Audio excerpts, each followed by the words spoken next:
right, let's write some linear equations. You probably want your formula sheet for this. All right, that first question says, what is the slope of the line that passes through the points 4, 7, and 1, 9? So this is just asking for the slope. So I am just looking for slope of a line. M equals y2 minus y1 over x2 minus x1. So draw my formula. This is x1, y1, x2, y2. Plug it in. We got 9 minus 7, 1 minus 4. And then I get my calculator. And control division sign, 9 minus 7, 1 minus 4. That is negative 2 over 3. Negative 2 over 3. That is my answer. That is my slope. All right, this says, use the point slope formula to write an equation in slope-intercept form that passes through the point negative 6, 5, and has a slope of 1/2. All right, this is your point slope form. I want to get to, where is it? Slope-intercept form, y equals mx plus b. So my point slope form, anything with a y1, an m, or an x1 is where I'm going to put in information. My y's and x's, that's just the y and just the x, stays exactly the same. So this is my point. So this is my x1 and y1. This is my slope. Remember, slope is represented by an m. So this is my m. So I'm going to fill this in. Y minus, that stays the same, equals x minus, and that stays the same. So let's fill it in with information we know. Y1 is positive 5. M is 1/2. X1 is negative 6. So what I got so far is this negative makes this this minus a negative makes this y minus 5 equals 1/2 times x plus 6. Our first step to simplifying, because we want to get to our y equals mx plus b. So we want y on this side by itself, and it's not right now. Since I have these parentheses, I have to remember distribute what's on the outside of the parentheses to everything on the inside. So 1/2 times x is 1/2 x. 1/2 times 6 is 3. I need to move this negative 5 over here, so I'm adding 5 to both sides. Now, whenever I'm adding or subtracting from both sides, I am only combining like terms. And I'm only doing it once. So this is a 5. It doesn't have an x, so I cannot do anything with that 5 with that 1/2. So we've got 1/2 x plus 8. So finally, this is my slope-intercept form.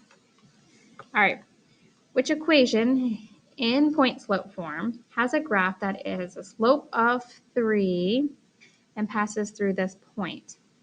So we want it in point slope form, which is y minus y1 equals m times x minus x1.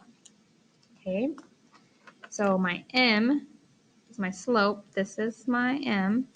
They all have 3 in that area, so I can't eliminate answer choices just yet. My 2 is my x1, and my negative 5 is my y1. So this would be y minus x minus. Plugging in the information, negative 5 3x minus 2. All right, so let's eliminate answer choices. We know that this is x minus 2. This is x plus 2. X plus 2. All right. Now let's look at this y part. This is y minus -5, so that turns into y plus 5. So that is my answer choice, F. All right, write the equation in slope-intercept form. So we want slope-intercept form. We want our y equals mx plus b of the line that passes through these 2 points. That's all we're told. So first step is to calculate slope from the 2 points. So we've got, this is x1, y1, x2, y2. So we've got -16 minus 47, 2 minus -4. And when I do that math, that gives me a slope of -21 over 2. That's my slope. That's what goes here.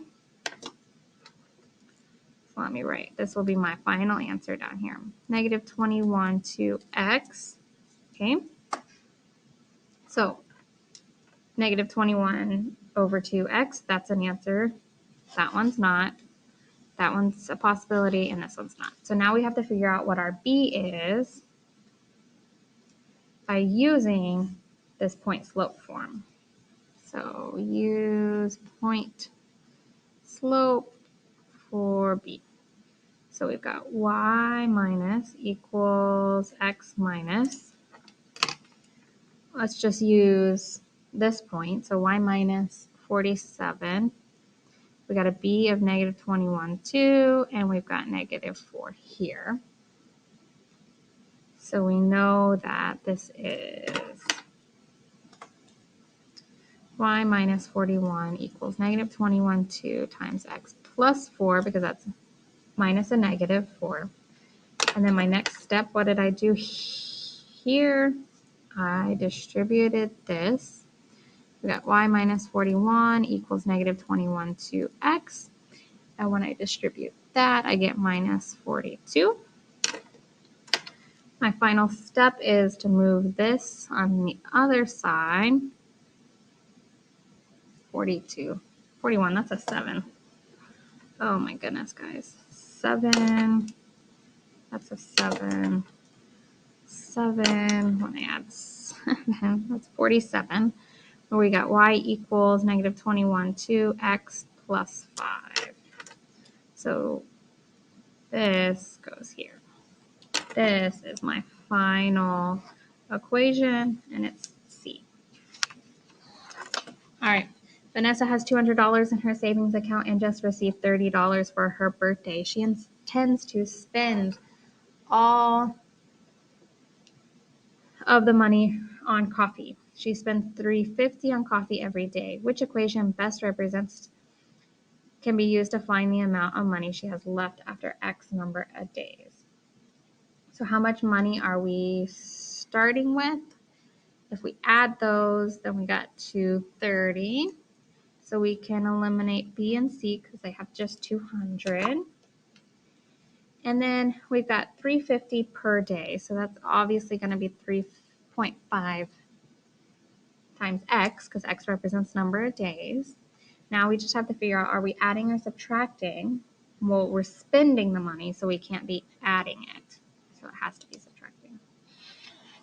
All right, Katie had 162 pieces of candy. Every day she gave 6 pieces to her little brother. Which function can be used to find how many candies remain X days since Katie began giving candy to her brother? So again, we are starting